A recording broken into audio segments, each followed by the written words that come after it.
మరియు మమ్మిరే దగ్గరున్న సింధూరవనములో అబ్రహాము ఎండవేళ గుడారపు ద్వారమందు కూర్చున్నప్పుడు యెహోవా అతనికి కనబడెను. అతడు కన్నులెత్తి చూసినప్పుడు ముగ్గురు మనుషులు అతని ఎదురు నిలబడి ఉండేది. దేవుని స్తోత్రం, హల్లెలూయా.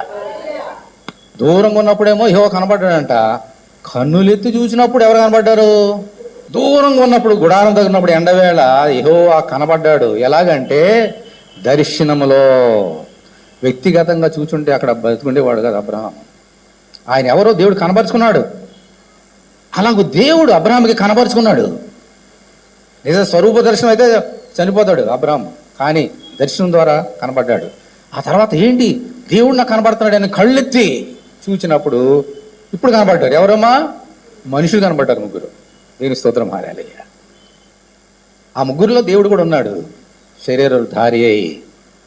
ఆ ముగ్గురు మనుషులు వచ్చారంట. అప్పుడు అబ్రహాం కార్యం చేశాడు.